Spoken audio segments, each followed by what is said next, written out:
Hello, and welcome to the North Coast Journal Preview, where we take a look at the stories being followed in the upcoming edition of the North Coast Journal. I'm your host, Dave Frank, and I'm joined today by North Coast Journal's news editor, Thad Greenson, and arts and features editor, Jennifer Fumiko Cahill. Welcome, guys. How you doing?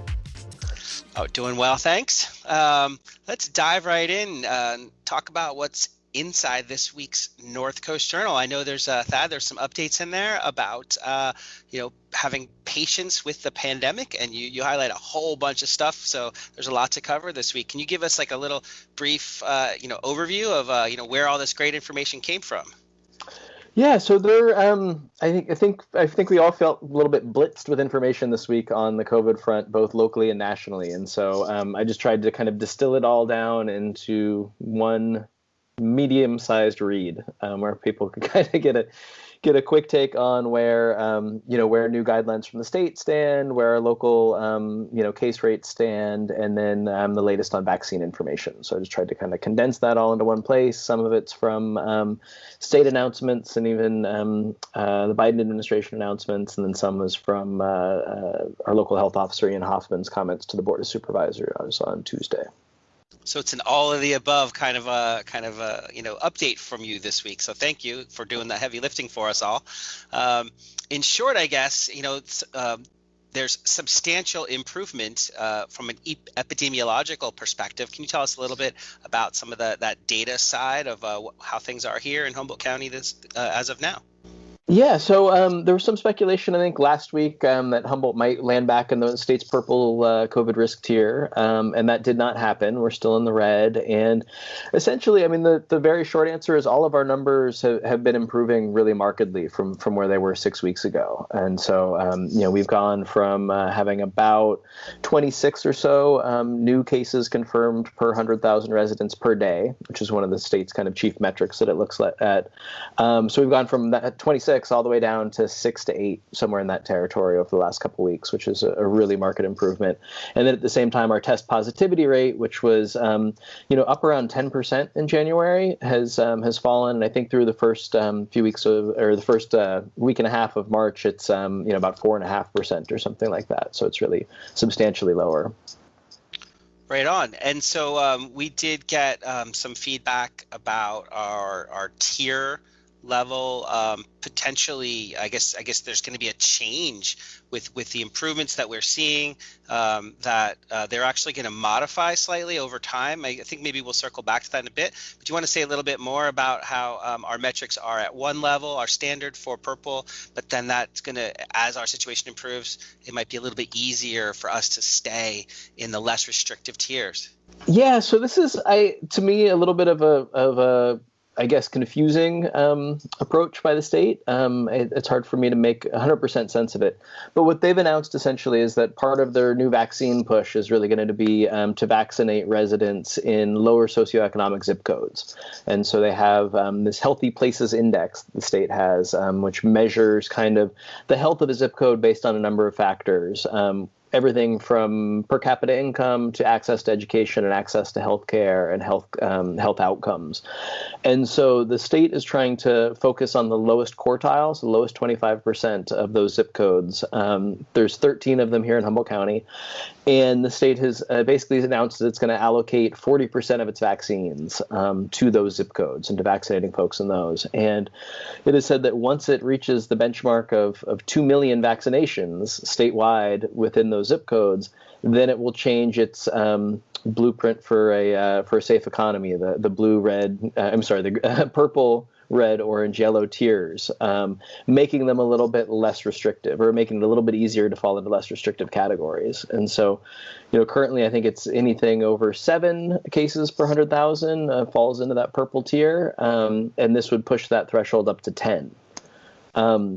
The thing that's a little bit hard for me to wrap my head around is how vaccinating kind of one segment of the small segment of the population then should translate into looser restrictions for all the rest of the population. It seems like there's kind of a disconnect between those two things.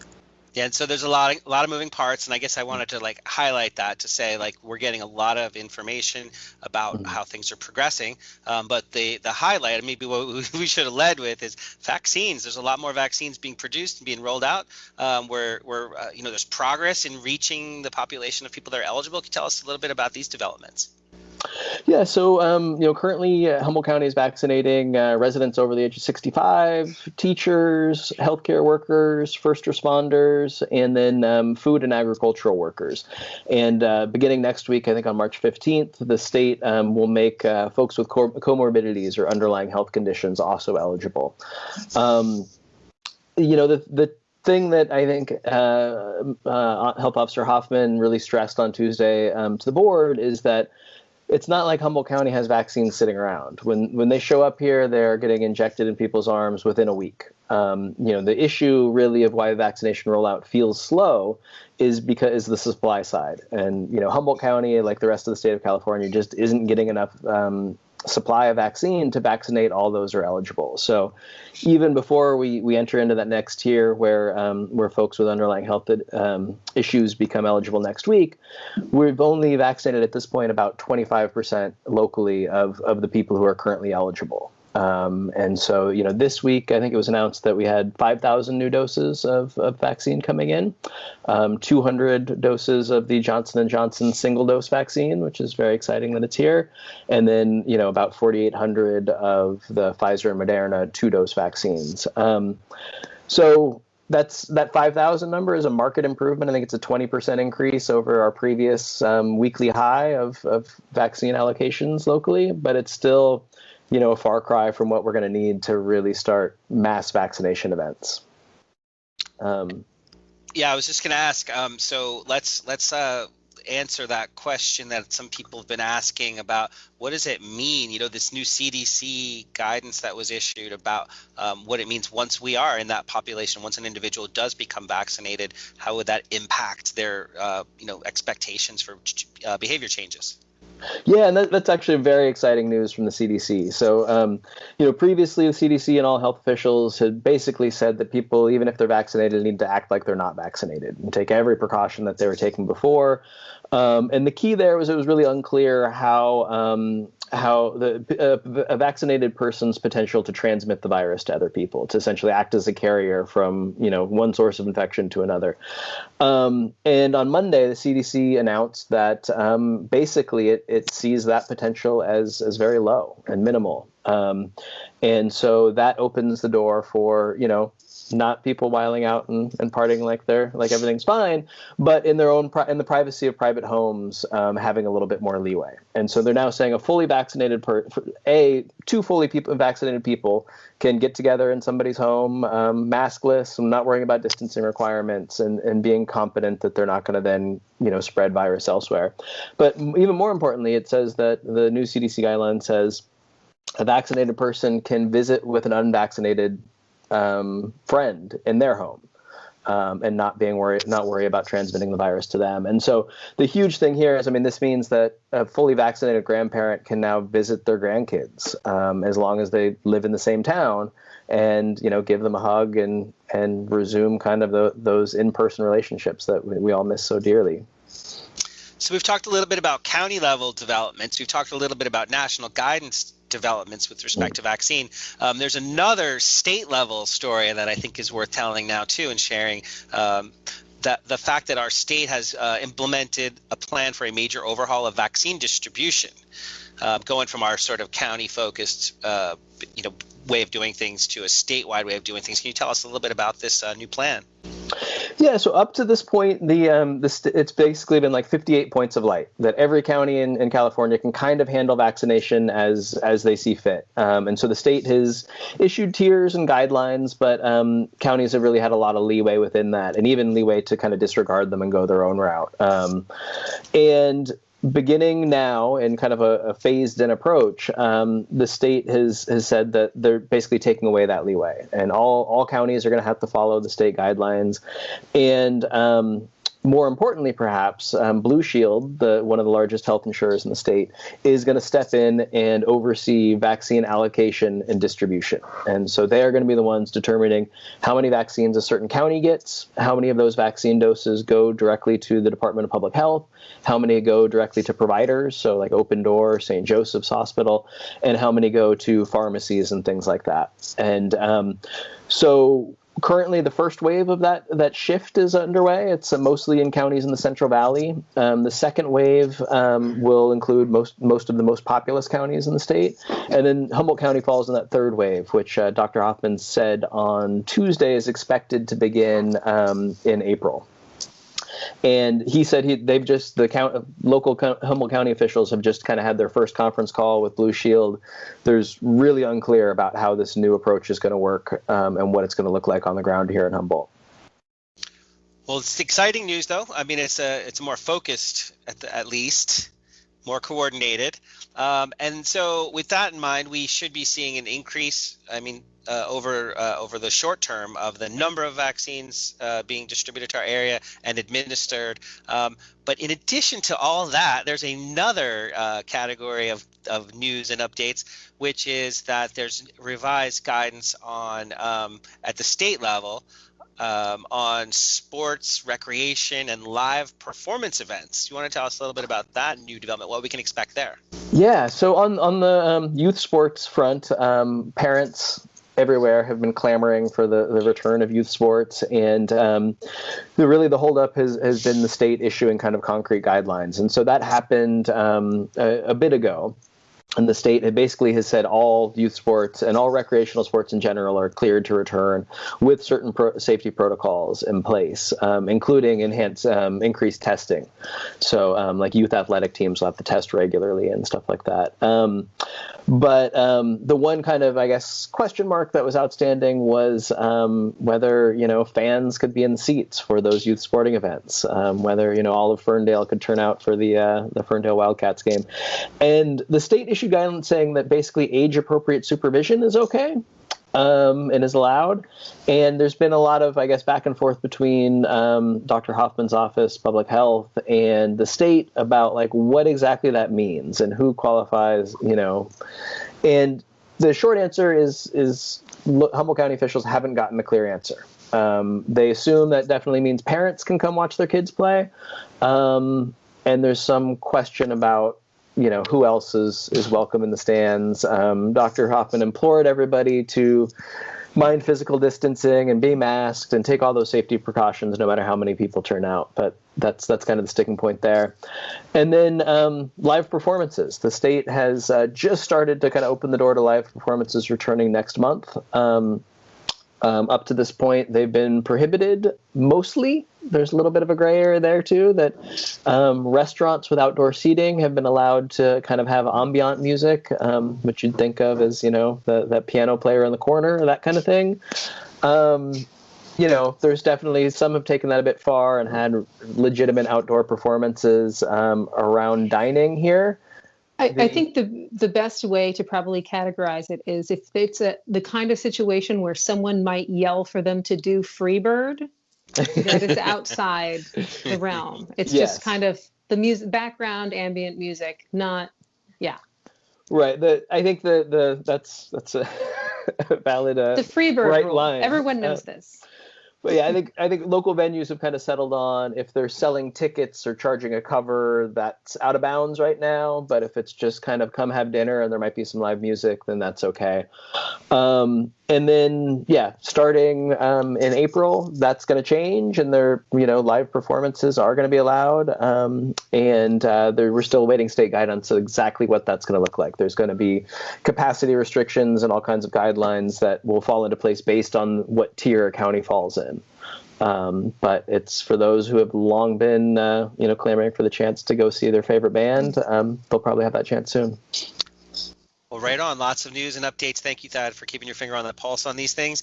And real briefly, do you mind telling us a little bit about what's going to be on the cover of this week's North Coast Journal? Yes. This week on the cover is a wonderful story by Elaine Weinreb, a freelancer for us, about Basically, reminding folks that while the end of this pandemic might be in sight, there are still a lot of folks in Humboldt County suffering food insecurity. There's a host of nonprofit organizations that were working together to try to keep those people fed.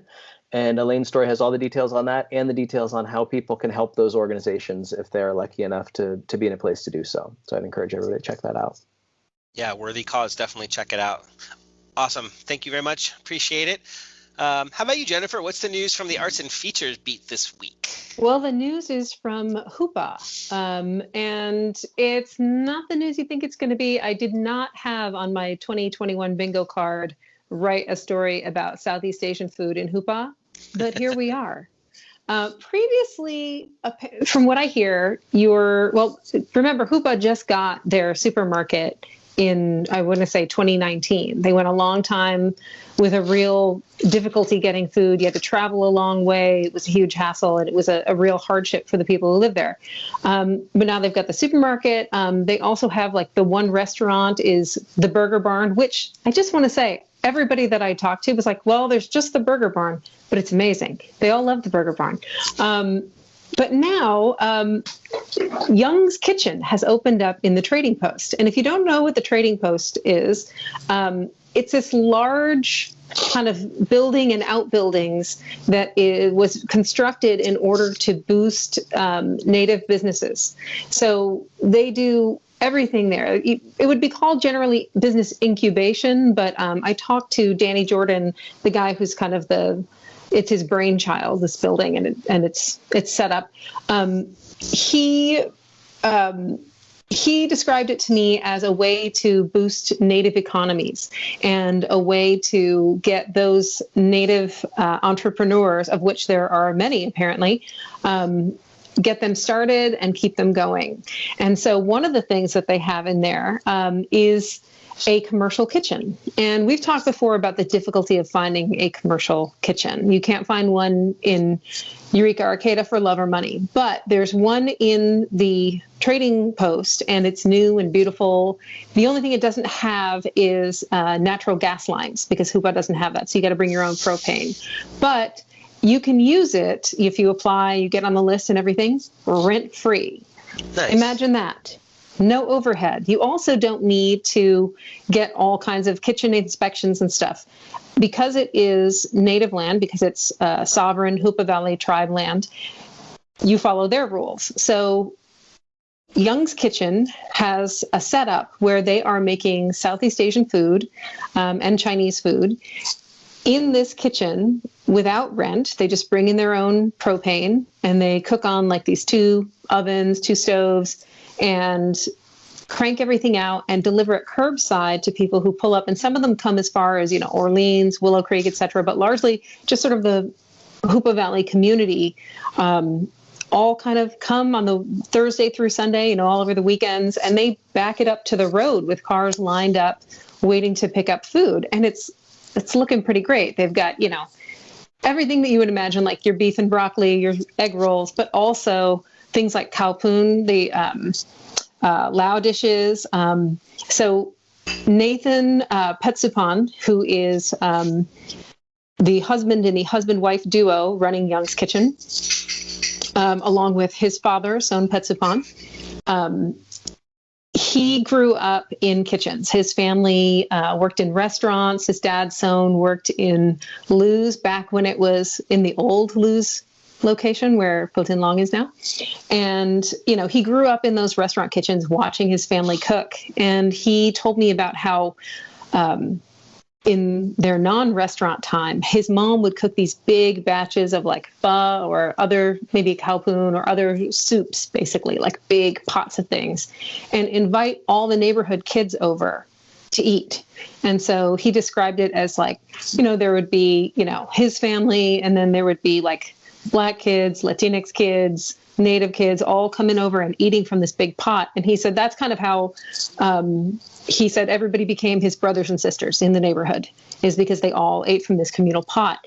And, as I talked to him and his wife, Amanda Young Petsupan, she is from the Hoopa Valley. Like her family is largely Hoopa and Yurok. Her dad, Gary Young, is kind of well known in the area. Apparently he was drafted into the Seattle Mariners at one point, and he worked in like children's services, and he has a long storied reputation in the Hoopa Valley. And so she's got, this multiple generations of, all kinds of family connections. Her family goes back forever there.